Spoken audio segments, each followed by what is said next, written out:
Assalamualaikum warahmatullahi wabarakatuh. Hello student, welcome to my YouTube channel Putri Ardifa. Pada video kali ini, saya akan membahas bahasa Inggris kelas 7 pada buku English for Nusantara, chapter kedua yaitu Culinary and Me. Di sini saya akan melanjutkan pada unit ketiga yaitu A Script Recipe. Pada section 1, di situ terdapat gambar 2.7. Nah, di situ terdapat seorang sedang memasak, ya. Nah, di sini ada beberapa pertanyaan untuk kalian. Yang pertama, do you help your parents in the kitchen? Apakah kamu membantu orang tuamu di dapur? Nah, kalau ya, kamu bisa menjawab, yes, I do. Atau, jika kamu tidak membantu orang tuamu di dapur, kamu bisa menjawabnya dengan no, I don't. Nah, pertanyaan yang kedua, name 3 cooking utensils you can find in the kitchen. Sebutkan 3 nama benda yang ada di dapur yang dapat kamu temukan. Apa saja yang biasanya kalian temukan di dapur? Coba sebutkan. Nah, ada pisau ya. Kemudian ada apa lagi? Ada kompor, benar. Kemudian ada apa lagi? Ada penggorengan. Oke. Kemudian yang ketiga, name 3 cooking ingredients can you find in the kitchen. Coba sebutkan nama bahan-bahan yang dapat kamu temukan di dapur.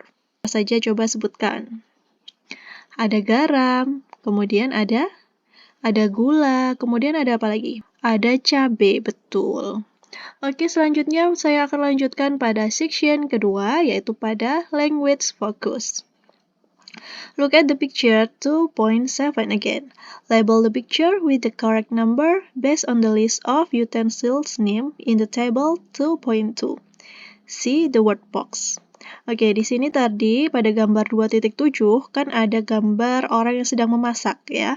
Nah, di situ terdapat juga beberapa benda yang dapat kalian temukan di dapur. Nah, ini nama benda-bendanya ada pada tabel 2.2 ya. Coba di sini kita akan beri nama untuk nomor 1 yaitu ladle. Ladle itu adalah sendok sayur atau centong sayur ya. Ini ada di atas ini. Kita beri saja nomor 1. Untuk nomor 2 di sini adalah spoon. Spoon ini adalah sendok ya. Nah, untuk sendok di sini ada di sebelah kanan ya. Ini adalah spoon. Kemudian yang berikutnya ada fork. Fork ini adalah garpu. Nah, garpu ada di sebelahnya ini ya. Kita beri nomor di sini nomor 3. Yang berikutnya untuk nomor 4 ada wok. Wok ini adalah wajan. Nah, wajan ada di ini ya yang digunakan untuk menggoreng ini. Kita beri keterangan nomor 4. Selanjutnya yaitu saucepan. Saucepan ini adalah panci. Untuk panci ada di gambar ini ya, di atas centong sayur tadi. Kemudian yang berikutnya ada spatula. Nah, spatula yang digunakan untuk menggoreng. Ini nomor 6 ya. Ini adalah spatula. Kemudian yang berikutnya ada stove. Stove ini adalah kompor ya. Kompor. Nah, ini kompor nomor 7. Berikutnya untuk nomor 8 ada pan. Pan ini penggorengan. Nah, ini yang ada telurnya ini ya. Ini nomor 8. Ini adalah pan. Kemudian nomor 9 ada tongs. Tongs ini adalah penjepit. Nah, ini ya. Penjepit ini namanya tongs. Ini nomor 9. Berikutnya nomor 10 adalah knife. Knife ini adalah pisau. Oke, pisau ada di atas sini. Kita beri nomor 10. Berikutnya nomor 11 adalah napkin. Napkin ini adalah serbet ya. Serbet ada di dekat kompor nih serbet. Ini nomor 11 napkin. Kemudian nomor 12 ada chopstick. Chopstick ini adalah sumpit. Nah, ini sumpit ada di dekat kompor ini ya, nomor 12 chopstick ini sumpit. Nah, jadi keterangannya seperti ini ya. Oke, setelah kita tadi mempelajari nama-nama benda yang ada di dapur, sekarang kita lanjut pada poin B, work with a friend and discuss the following question. Bekerjalah dengan temanmu dan diskusikan pertanyaan di bawah ini. Oke, yang pertama, what do you do with the utensils in the kitchen? Apa yang kamu lakukan dengan benda-benda yang ada di dapur berikut ini? Nah, maksudnya itu kegunaannya, ya. Yang pertama di sini, I use the ladle. Ladle tadi adalah centong sayur. Jadi digunakan untuk membuat sayuran, ya, atau bisa juga make soup. Berikutnya ada I use the spoon to bla bla bla. Aku menggunakan sendok. Menggunakan sendok untuk apa? Kita menggunakan sendok untuk makan, ya, atau untuk mengambil nasi, yaitu scoop the rice. Kemudian yang ketiga, I use a napkin. Aku menggunakan serbet. Nah, menggunakan serbet untuk apa? Menggunakan serbet itu untuk untuk menghilangkan sesuatu, ya, menghilangkan kotoran, atau bisa juga wipe something. Untuk yang kedua, what do you do with the ingredients in the kitchen? Apa yang kamu lakukan dengan bahan-bahan yang ada di dapur di bawah ini? Oke, yang pertama, the vegetable into small pieces. Vegetable, sayur-sayuran ke dalam bentuk kecil. Nah, kalau kamu membuat sayur-sayuran ke dalam bentuk kecil, itu berarti kamu memotong, ya. Berarti di sini kita beri keterangan cut. Selanjutnya yaitu I the stove to start cooking. Aku titik-titik kompor untuk mulai memasak.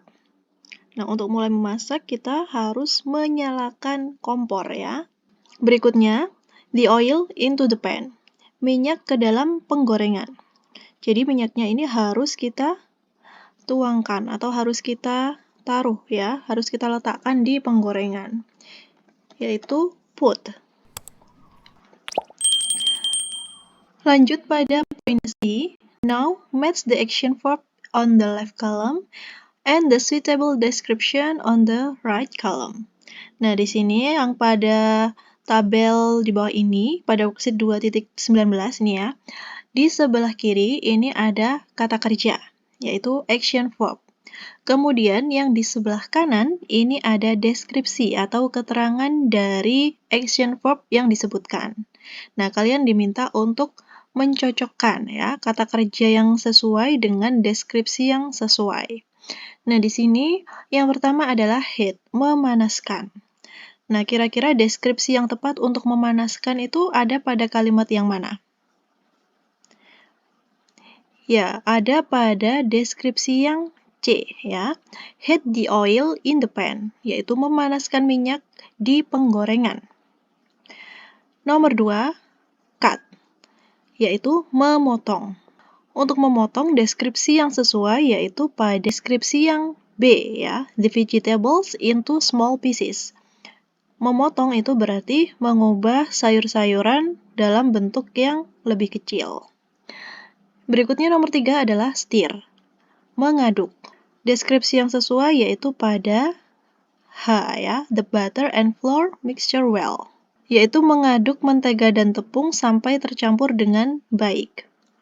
Berikutnya untuk nomor 4 adalah mix, yaitu mencampur. Nah, kalau mencampur kira-kira deskripsi yang sesuai yaitu ada di pilihan yang E, the salt into the fried rice for seasoning.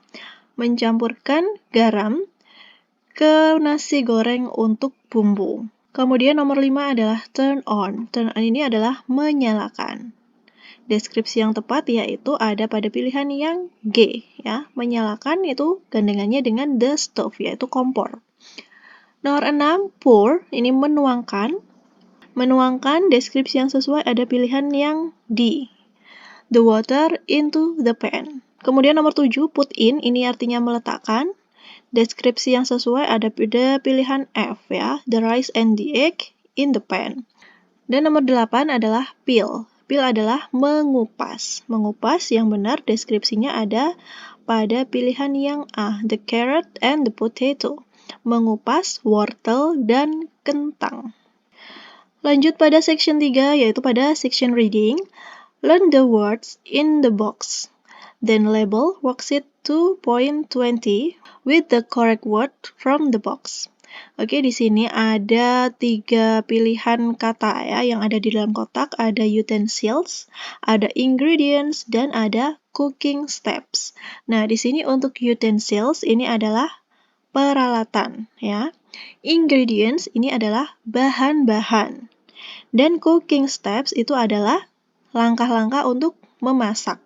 Nah, di sini ada gambar kemasan ya. Kemasan makanan di sini di baliknya itu kan kalian selalu temukan ya, ada cara memasak, kemudian bahan-bahan yang digunakan.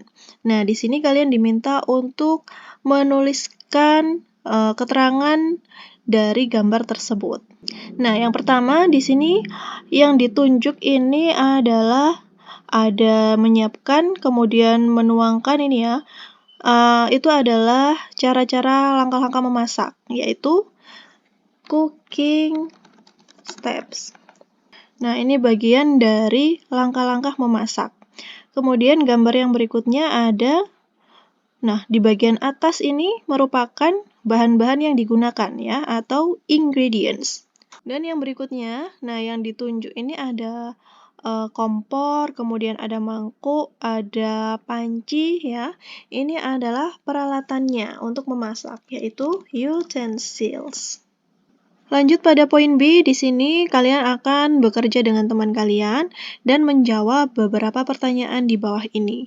Nah, kalau tadi sudah diberi contoh ya, pada bagian kemasan itu ada bagian ingredients, ada bagian untuk menunjukkan bahan-bahan yang digunakan, dan ada juga bagian cooking step, yaitu langkah-langkah memasak. Nah, sekarang coba kalian cari bersama teman kalian ya, mencari kemasan dari bubur instan. Kemudian kalian menuliskan 3 pertanyaan ini. Yang pertama adalah, what are the contents of the instant bubur pack? Yaitu kandungan apa saja yang ada di bubur instan. Kemudian how many steps? Ada berapa langkah sih yang ada di kemasan pada bubur instan itu? Kalian tuliskan di sini ya. Kemudian what utensils do you need to make the instant bubur pack? Peralatan apa saja yang kalian butuhkan untuk membuat bubur instan? Nah, ini kalian bisa kerjakan bersama teman kalian. Kemudian nanti pada poin C, kalian juga akan menuliskan langkah-langkah untuk memasaknya. Langkah-langkah memasak bubur instan tadi ya, mulai dari step 1, step 2, sampai dengan step yang kelima. Oke, saya akan melanjutkan pada section 4, yaitu pada section reading. Galang wants to try to cook dinner tonight. Galang ingin mencoba untuk memasak makan malam ini. He prepares the cooking utensils. Dia menyiapkan peralatan masak. His mom writes a fried rice recipe for him. Ibunya menuliskan sebuah resep nasi goreng untuknya. He looks up the recipe before he cooks. Dia melihat resepnya sebelum dia memasak. Oke, di sini ada resep ya yang digunakan untuk Galang untuk memasak nasi goreng untuk makan malam. Nah, ini adalah resep dari ibunya Galang. Nah, di sini untuk poin B ada worksheet 2.23. Oke, di sini kalian akan memberi nomor ya pada gambar tersebut dengan langkah-langkah masak yang sesuai yang sudah disebutkan oleh Galang. Nah, yang pertama tadi adalah memotong bawang. Nah, ada pada gambar yang keempat. Nah, ini adalah langkah yang pertama. Setelah itu, menuangkan minyak ya. Ini merupakan langkah yang kedua. Kemudian setelah itu, menuangkan telur ya ke dalam wajan. Setelah dituangkan, kita aduk-aduk telur tersebut, ada di nomor 4, gambarnya ada di sampingnya. Kemudian yang berikutnya, kita menambahkan bawang ya. Ada pada gambar berikut ini. Kemudian setelah menambahkan bawang, kita meletakkan nasi. Setelah meletakkan nasi, kemudian kita aduk-aduk ya nasi dengan garamnya tadi, ini langkah ke-7. Kemudian yang terakhir ini siap dihidangkan, ini nomor 8. Nah, penomorannya seperti berikut ini ya. Oke, setelah tadi kita mempelajari langkah-langkah memasak untuk membuat nasi goreng. Nah, pada poin C di sini kita akan membicarakan tentang procedural text atau yang disebut dengan text procedure. Procedural text can be used to describe activities that include several steps to achieve the goal, such as cooking, making origami, and ordering online food. Jadi, teks prosedur itu bisa kita gunakan untuk mendeskripsikan aktivitas, termasuk langkah-langkah untuk mencapai tujuan. Nah, misalnya tadi pada saat memasak, itu kan membutuhkan resep ya, jadi ada langkah-langkah yang harus diikuti untuk bisa memasak makanan tersebut. Kemudian, prosedur teks juga bisa digunakan untuk membuat origami. Nah, selain itu, kita juga bisa menggunakan text procedure untuk memesan makanan online. In the text, we have learned the steps of making fried rice. Nah, pada teks di atas tadi, kita sudah belajar langkah-langkah untuk membuat nasi goreng. The table shows the structure of a procedural text. Nah, di tabel berikut ini ada struktur teks dari teks procedure. Nah, struktur teksnya itu apa saja? Yang pertama ada the goal of the activity, yaitu tujuan untuk melakukan sesuatu, tujuan untuk melakukan aktivitas tersebut. Nah, untuk deskripsinya, di sini kalian pada goal, pada tujuan itu, kalian bisa menuliskan apa sih tujuannya, ya. Say what you are trying to do or make. Katakan apa yang ingin kamu coba atau yang akan kamu buat. Nah, biasanya kalau goal ini ada di atas, berupa judul, ya. Kemudian yang berikutnya, struktur yang kedua adalah material. Material ini adalah bahan-bahan, ya. List ingredients or tools. Jadi ada daftar bahan-bahan yang digunakan untuk memasak itu apa saja. Itu masuk di struktur yang material. Kemudian berikutnya adalah steps. Steps ini adalah langkah-langkah ya. Langkah-langkahnya itu harus dilakukan secara urut agar dapat sampai di tujuan yang diinginkan. Nah, di sini untuk step itu adalah list step of the activity. Jadi ada daftar langkah-langkah dari aktivitas tersebut. Nah, pada step atau langkah-langkah itu kita biasanya menggunakan kata penghubung. Misalnya first, second, then, next, and finally. Jadi kita biasanya menggunakan kata penghubung tersebut untuk menghubungkan langkah yang pertama ke langkah yang berikutnya. Seperti itu ya. Nah, di sini pada poin D ada lagi contoh dari text procedure disertai dengan strukturnya. Misalnya di sini, untuk structure yang pertama tadi namanya adalah the goal, yaitu tujuan. Nah, tujuannya ini di sini contohnya adalah cooking fried rice. Jadi cooking fried rice ini adalah tujuan dari text procedure itu. Kemudian struktur yang kedua adalah material. Material tadi terdiri dari bahan-bahan yang digunakan ya. Bahan-bahan dan juga peralatan yang dibutuhkan. Nah, di sini ada beberapa peralatan dan juga bahan-bahan yang dibutuhkan. Itu kalian tuliskan di bagian materials. Lanjut, bagian yang ketiga disebut dengan steps. Steps ini adalah langkah-langkah. Jadi kalian menuliskan di situ langkah yang pertama itu apa saja sampai dengan langkah yang terakhir. Lanjut pada section 5 yaitu language focus. Kita fokus pada kebahasaan. Nah, yang dibahas di sini adalah tentang giving instruction, yaitu memberi perintah. Fungsinya yaitu giving a command or instruction is to tell us to do something. Jadi kita memberi perintah atau instruksi itu tujuannya untuk agar seseorang itu melakukan sesuatu, ya.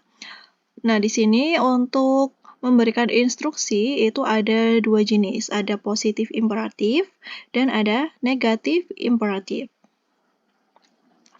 Untuk contoh di kalimat positif imperatif, yang pertama di sini adalah heat the oil in the pan. Panaskan minyak di wajan. Nah, di sini ada kata perintah, yaitu pada kata heat, panaskan. Ya. Kemudian yang kedua ada cut the garlic into small pieces. Potong bawang menjadi bagian kecil. Kata kerjanya yang digunakan adalah kata cut. Ya. Kemudian ada contoh di negatif imperatif, yaitu don't forget to put in some salt. Jangan lupa untuk menaruh garam. Dan yang kedua, don't put chili in the fried rice. Jangan menambahkan cabai di nasi goreng. Nah, negatif imperatif itu cirinya di awal itu biasanya ditambahkan dengan don't ya. Nah, di sini kalian diminta untuk menuliskan instruksi yang sesuai dengan situasi di bawah ini. Contoh yang pertama, situasinya adalah Monita's mom wants her to help by taking some eggs from the fridge. Ibunya Monita ingin dia untuk membantunya mengambilkan telur dari kulkas. Nah, kalimat perintah atau instruksi yang sesuai yaitu ibunya mengatakan, take some eggs from the fridge. Ambil beberapa telur dari kulkas. Nah, itu tadi merupakan contoh ya kalimat perintah atau instruksi. Nah, yang berikutnya untuk situasi yang kedua, Monita and her mom are in the kitchen. Monita dan ibunya berada di dapur. She wants Monita to peel and cut the carrot to make vegetable soup. Dia ingin Monita untuk mengupas dan memotong wortel untuk dibuat sayur sup. Instruksi yang sesuai dari situasi di atas adalah peel and cut the carrot. Kupas dan potong wortelnya. Situasi yang ketiga, Ibu Posma asks Sinta to buy cooking oil. Ibu Posma meminta Sinta untuk membeli minyak goreng. Kalimat perintah yang diucapkan oleh Ibu Posma kepada Sinta yaitu buy some cooking oil. Belilah minyak goreng. Situasi yang keempat, Ibu Posma asks Galang to prepare some plates for dinner. Ibu Posma meminta Galang untuk menyiapkan beberapa piring untuk makan malam. Nah, jadi di sini untuk kalimat perintahnya, Ibu Posma bisa mengatakan, don't forget to prepare some plates for dinner. Jangan lupa untuk menyiapkan piring untuk makan malam. Situasi yang kelima, Sinta asks Ara to wash her hand. Sinta meminta kepada Ara untuk mencuci tangannya. Jadi di sini Sinta menyuruh Ara ya. Sinta di sini bisa mengatakan, wash your hands, cuci tanganmu. Lanjut pada section 6 yaitu section writing, menulis. Put the following process into the correct order. Urutkan langkah-langkah memasak di bawah ini ke dalam urutan yang benar. Nah, ini adalah langkah-langkah untuk membuat pisang goreng ya. Kalian diminta untuk mengurutkan mulai dari langkah yang pertama sampai dengan yang terakhir. Nah, untuk membuat pisang goreng yang pertama kita lakukan itu adalah mengupas pisang ya. Ini adalah langkah yang pertama, peel banana.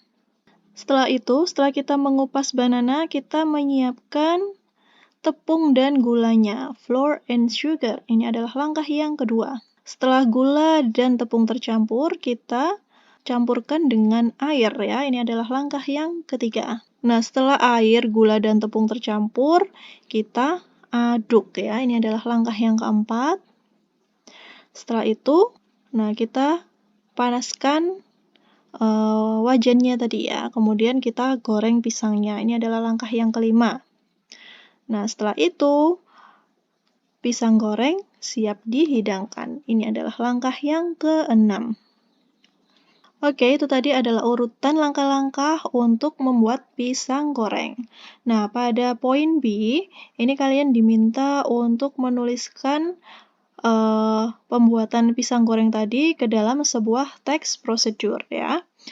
Kalian bisa menuliskan yang pertama adalah goal, tujuan. Kemudian materialnya. Material itu tadi adalah bahan-bahan dan peralatan yang digunakan. Untuk steps adalah langkah-langkah memasaknya. Nah, untuk komen di sini kalian bisa tambahkan. Nah, bagaimana proses untuk membuat pisang goreng? Coba kalian perhatikan teks berikut ini.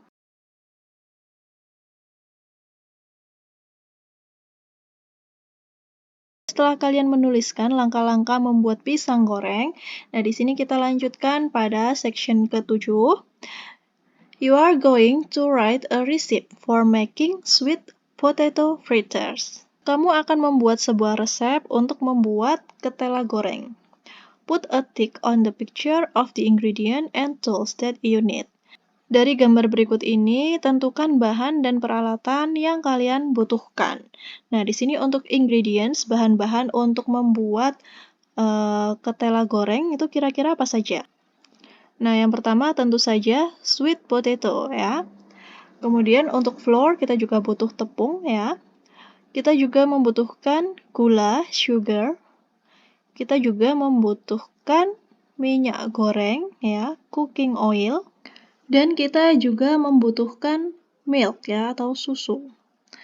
Nah, untuk tools-nya atau peralatan yang digunakan untuk membuat ketela goreng, itu yang pertama tentu saja a stove, kompor ya. Kemudian kita bisa menggunakan spatula untuk menggoreng.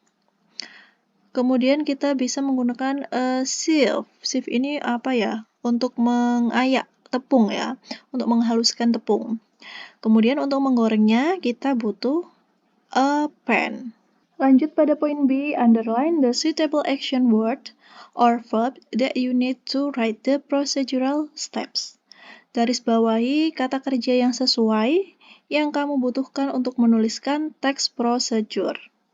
Nah, ini adalah beberapa kata ya, beberapa kata kerja yang bisa kalian gunakan untuk membuat teks prosedur, tapi tidak semua kata-kata di bawah ini bisa digunakan untuk membuat teks prosedur. Untuk langkah-langkah prosedur dari memasak ketela goreng tadi, kita bisa menggunakan kata kerja berikut ini. Yang pertama, kita bisa menggunakan pour, menuangkan. Kemudian kita juga bisa menggunakan put into, yaitu meletakkan. Kita bisa juga menggunakan stir, mengaduk. Kemudian kita bisa menggunakan fry, menggoreng. Dan juga take out, mengambil. Selain itu kita bisa juga menggunakan mix ini ya, mencampur. Kita bisa mencampurkan tepung, kemudian air, dan susu. Nah, pada poin C di bawahnya ini, kalian diminta untuk melengkapi resep untuk membuat ketela goreng. Nah, mulai dari yang pertama yaitu cooking utensils, peralatan masak, ingredients, bahan-bahan, dan juga cooking steps.